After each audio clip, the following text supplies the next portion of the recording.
अखिल विश्वाला वंदनीय पूजनीय मंगलमूर्ती श्री गणराय, हिंदवी स्वराज्याचे संस्थापक राजे छत्रपती शिवराय आणि या लोकसंग्राहक गणेशोत्सवाचे प्रणेते लोकमान्य बाळ गंगाधर टिळक यांच्या चरणी सश्रद्ध अभिवादन करत जय बालाजी मित्रमंडळ आपले सहर्ष स्वागत करीत आहे. भक्तगण हो, आपला महाराष्ट्र संतांची भूमी आहे. देवदेवतांनी प्रत्यक्ष जन्म घेतलेली भूमी आहे.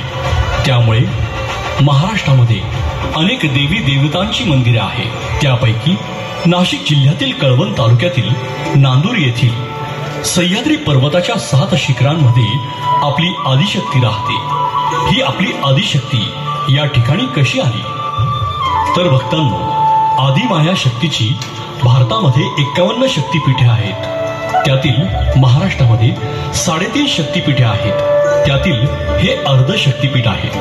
सप्त म्हणजे 7 आणि शृंग म्हणजे शिखर, अशी ही आपली सप्तशृंगीचे नाव पडले आहे. आता ही देवी येथे कशी आली याचा साक्षात्कार घडवण्यासाठी आमचे जय बालाजी मित्रमंडळ सहर्ष सविनय सादर करीत आहोत एक जिवंत देखावा. जागर जागर आदिशक्तीचा, जागर आदिशक्तीचा.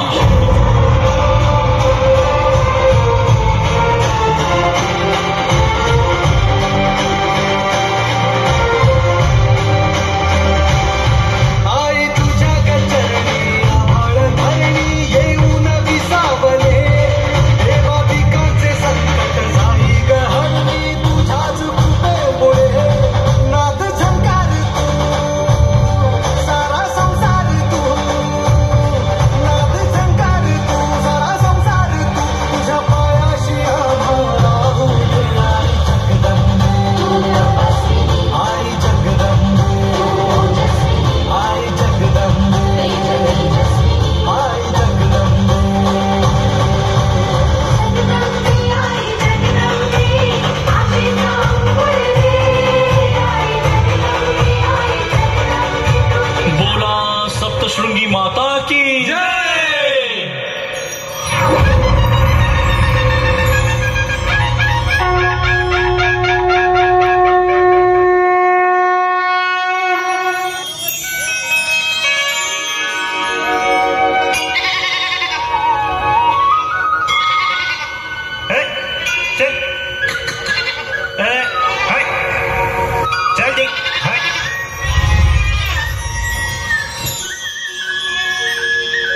अरे बापर, हे काय इतकं मोठं मधाचं पोळ? अरे वा, आज तर मजाच झाली. एवढं मोठं पोळ जर मी एकट्यानं काढलं तर ते विकून किती पैका मिळेल? चल, हे काढूनच घेतो. अरे पण आधी घोंगडी पांघरून घेतो, नाहीतर मीच मारायचो.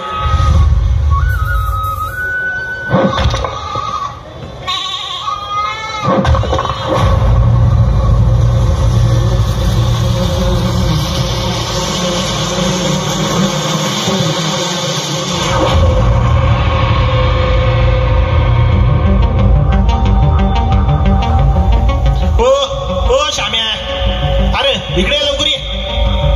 काय रे, काय झालं? अरे हे पाय ना. अरे मला वाटलं ते वर एवढं मोठं मधाचं पोळ आहे म्हणून मी दगड हाणला. दगड लागून सिंदूरच निघाला की. अरे पण ते सिंदूर आहे तरी कसलं ते तर बघ आधी. हा हा, चल चल बघू बरं.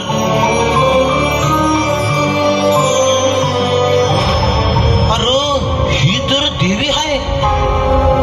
पण ही देवी इथं आली कशी? आपल्यालाच कशी सापडली बरं? अरे आपण एक काम करू, ही गोष्ट सर्व गावाला सांगू. गावात नक्की कुणाला ठाऊकच असेल ही देवी इथे आली कशी. अरे थांब, याचं उत्तर मार्तंड ऋषींना नक्की माहित असेल बघ. आपण त्यांनाच बोलावून घेऊ. अरे हो, चल.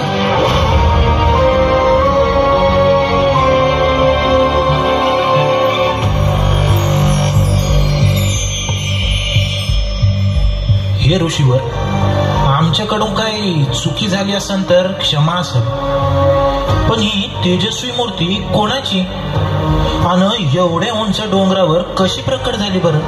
बालका, ही माता पार्वतीच्या अंशातून निर्माण झालेली या सातपुड्याच्या डोंगरात विश्रांती करण्यासाठी आणि भक्तांच्या दुःख, कष्ट आणि अडचणी दूर करण्यासाठी प्रकटली आहे.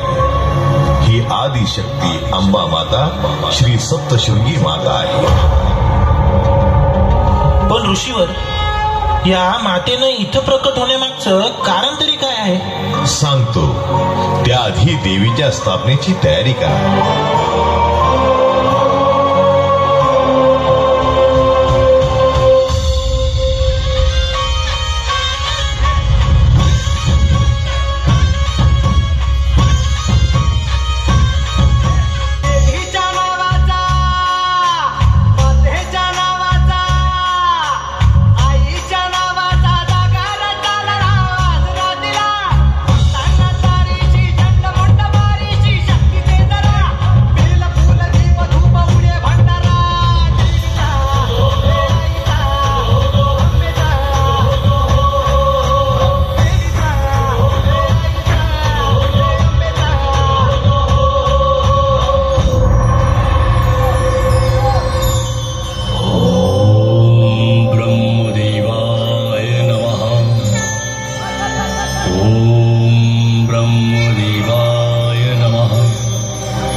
उठ, मी तुझी तपश्चर्या पाहून प्रसन्न झालो आहे.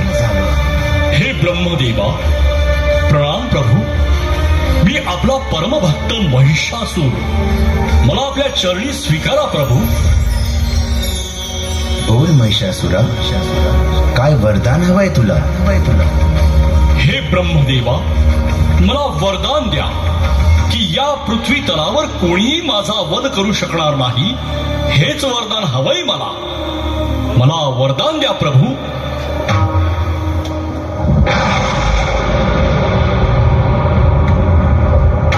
तुझ्या साधनेने मी प्रसन्न झालो. मी तुला वरदान देतो. हे महिषासुरा, देव, दानव अथवा पुरुष तुला कोणीही मारू शकणार नाही.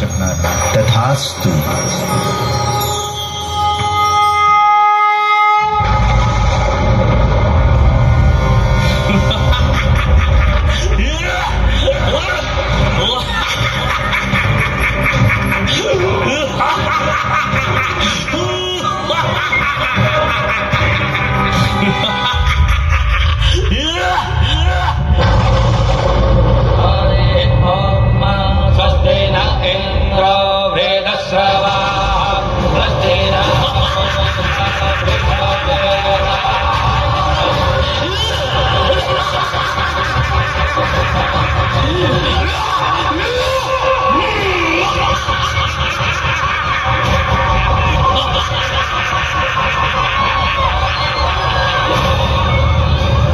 अशा प्रकारे महिषासुरानं ब्रह्मदेवाची कठोर तपश्चर्या करून त्यांना प्रसन्न केलं आणि त्यांच्याकडून एक वरदान मिळवून घेतले की या पृथ्वी तलावर कुठलेही देव, दानव आणि मानव आणि प्राणी त्याला मारू शकणार नाही.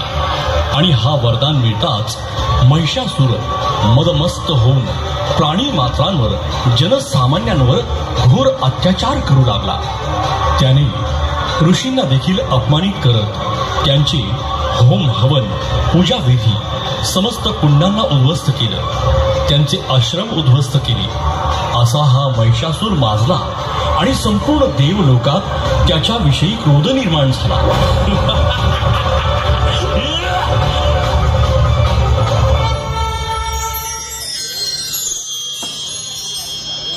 अशा वेळी सर्व देवगण आपली याचना घेऊन देवादिदेव महादेवांकडे गेले. त्यांना महिषासुराचा हा सर्व प्रकार सांगून त्यांच्याकडे मदतीसाठी धाव घेतली आणि महिषासुराच्या वधासाठी त्यांना विनंती केली. त्यावेळी महादेव शंकर भगवान म्हणाले,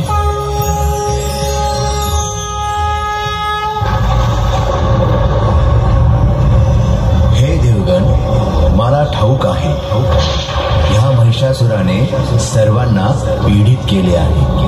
मात्र मी या महिषासुराचा वध करू शकत नाही, कारण ब्रह्मदेवाने त्याला जे वरदान दिले आहे त्यानुसार कुठलेही देव, दानव, मानव हे त्याला मारू शकत नाही. मात्र ब्रह्मदेवाने स्त्रीचा उल्लेख केला नाही, म्हणून या महिषासुराचा वध एका स्त्री शक्तीच्या हातूनच होईल. त्यासाठी माता पार्वतीचा अंश प्रगट होईल आणि ती या महिषासुराचा वध करेल. तथास्तु.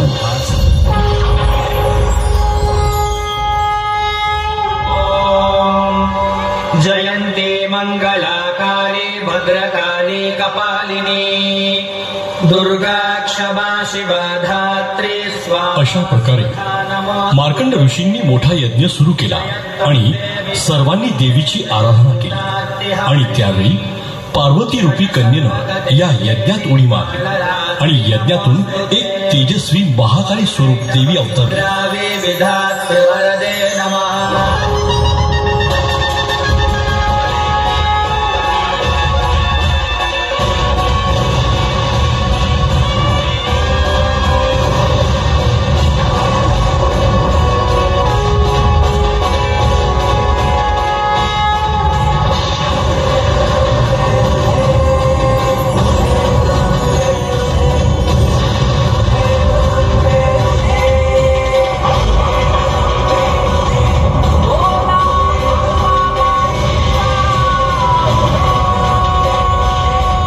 त्या देवीला 18 भुजा होत्या. तिच्या त्या रूपाला वंदन करून सर्व देवतांनी मातेला आपली शस्त्र दिली.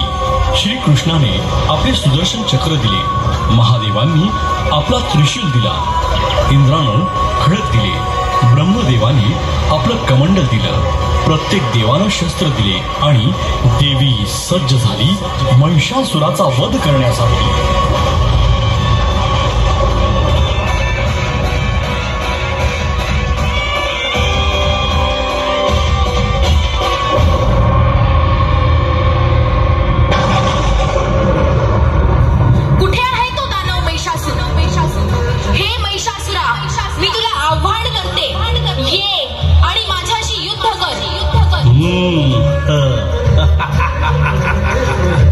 हे देवी, सर्व देवलोकात हे जाहीर आहे की माझा वध करणं कोणत्याही देवाला, दानवाला, मानवाला शक्य नाही. मी अमर आहे, अमर. मला मारणं असंभव आहे.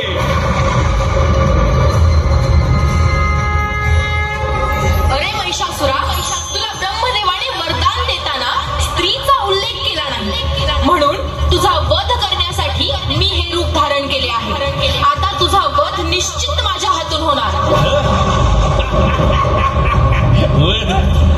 माझा अमर आहे मी, माझा वध करशील तू.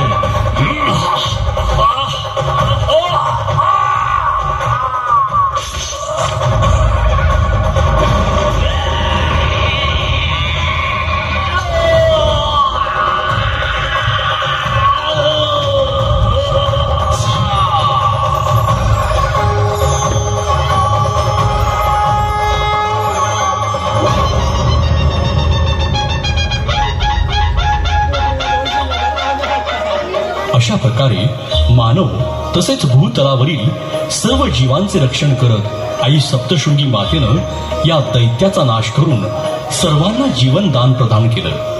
म्हणून आमचे जय बालाजी मित्रमंडळ आदिशक्ती सप्तशृंगी मातेला नमन करते. बोला पहाड पर्वतवाली, 18 भुजावाली की जय, बोला सप्तशृंगी माता की जय.